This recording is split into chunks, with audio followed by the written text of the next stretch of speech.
to the Garden of Epiphany, a women's health and wellness oasis. I'm your host, Raven Epiphany, and I'm so glad you decided to join us for another episode. So, as I shared last week, April is Stress Awareness Month, so we're continuing our series this week focusing on work-life balance. And I put quotation marks around balance because realistically speaking, it's not necessarily about giving equal weight to both, but rather about healthily integrating your work into the lifestyle of abundance that God has called you to and that you desire to live. With that being said, we're going to call it work-life flow from here on out because that's what it really should be, a flow. First, I want to debunk the myth that our work is separate from our lives or that the two are at odds with each other. In times when this seems to be our reality, we must reconsider our mindset, our approach, our work, or some combination of the three. Even if what you are currently doing to financially support your life is not yet what you feel you are called to do, it is still important to see it as a piece of the overall pie of your life. This approach is already a wonderful step in the right direction towards minimizing stress because it allows you to see yourself as one person who does many things instead of feeling like you need to split or duplicate yourself to do and be these things separately.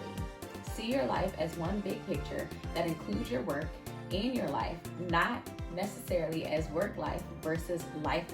LOL. Next thing to note is that your work does not define you. It is pretty customary when you meet people for them to ask you your name and then almost immediately follow up with, "What do you do?"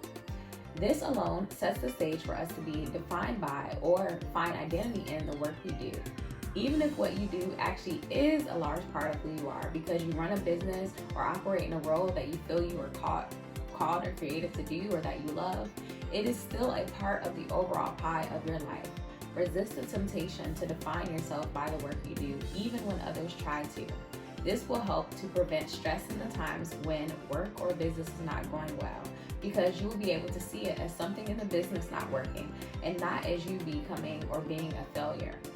It will also prevent some of the stress that may arise in the event that God asks you to pivot, as He often does. When your work does not define you, you are able to see it as an assignment or purpose to be fulfilled and can healthily remove yourself when the time comes. That's not to say there may not be some grief involved, but it will not cause a whole identity crisis. That brings us to one of the key ways you can have a healthier approach to work in life. Set boundaries for working and create time for rest, having fun, refueling, etc. This can be challenging when we grow attached to the work we do, especially when we are readily able to see the positive impact that our work has on others, on systems, on industries, etc. However, in order to minimize stress and build a healthy work-life flow, we must know when to turn down, turn off, and turn away from work. There will always be something that needs to be done, like literally always, especially if you are an educator or entrepreneur. I'm sure there are many other roles that can be listed here, but those are the two that I know personally and intimately. As such, we can't let what needs to be done tell us when we will eat, take a break, check out for the day, or take a vacation. There may be a bit of preparation required to step away, but set boundaries for your work and honor them. For some, this may look like setting time boundaries. I will start working at this time and stop working at that time. For others, this may be setting a number of tasks that they will realistically complete in a day and committing to stepping away when those are complete. For everyone though, this should include setting aside time for vacations and staycations throughout. Don't be the PTO hours champion. There's literally no reward in that, LOL. These options will require some observation and adjustments in the beginning to see what actually works, but once you've found it, stick to it and honor it until another major shift is needed. There are also other ways you can build boundaries into the way you work to create your ideal flow. If you're an entrepreneur or have the freedom at your job, you can plan to do certain tasks on certain days. You can also set boundaries for when and how long you want to make or take calls in a day, or even set specific days of the week for you to make or take calls. This will not only help you to balance your actual work, giving you time to actively work outside of calls, but it can also help in aligning your life. If you work from home, or even if you don't, you can let your household know when you may need a bit more privacy and quiet time for calls, and when you may need to socially recharge a bit more afterwards. Resist the urge to make yourself available for a call at any time at the drop of a dime. Most roles do not require it, no matter how much of a quote-unquote emergency others may feel that their concerns are. You can also set norms for whether you are available in the moment or whether you prefer advance notice for calls.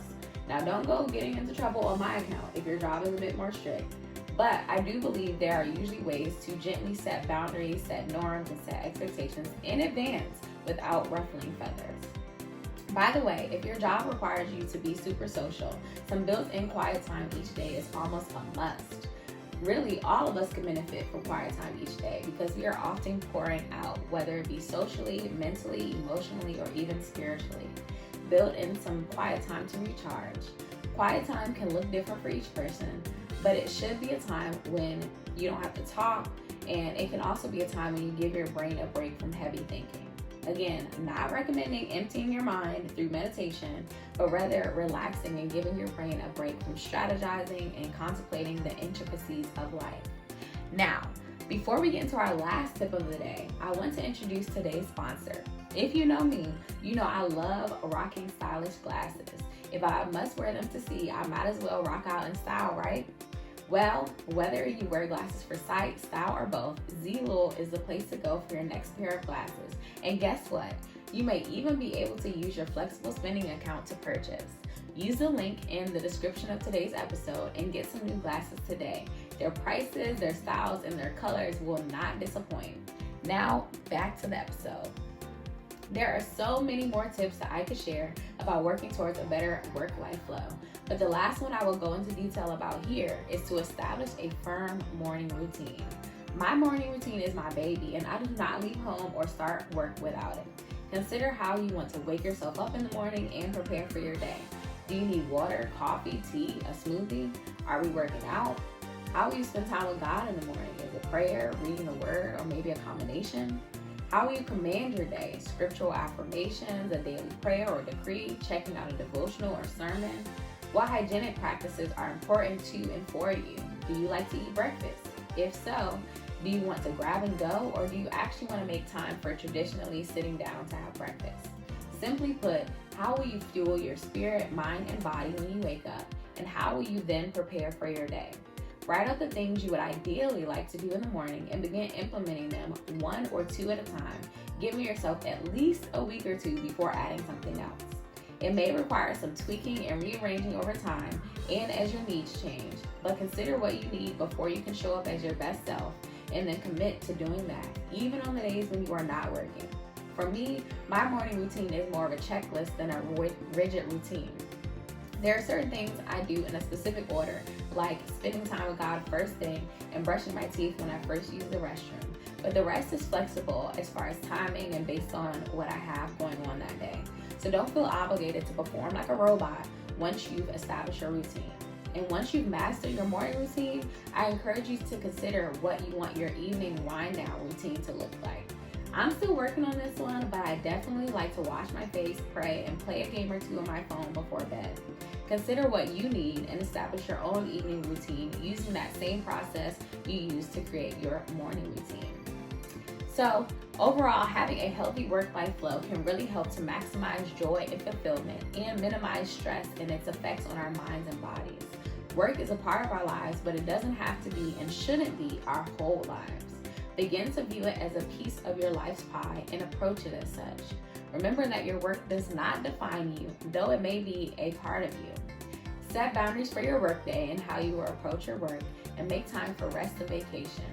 Built-in quiet time every day is a must. Work on your morning and evening routines and watch how different your days will begin to feel and flow. I will leave a few more ideas in today's blog for how you can level up your work-life flow.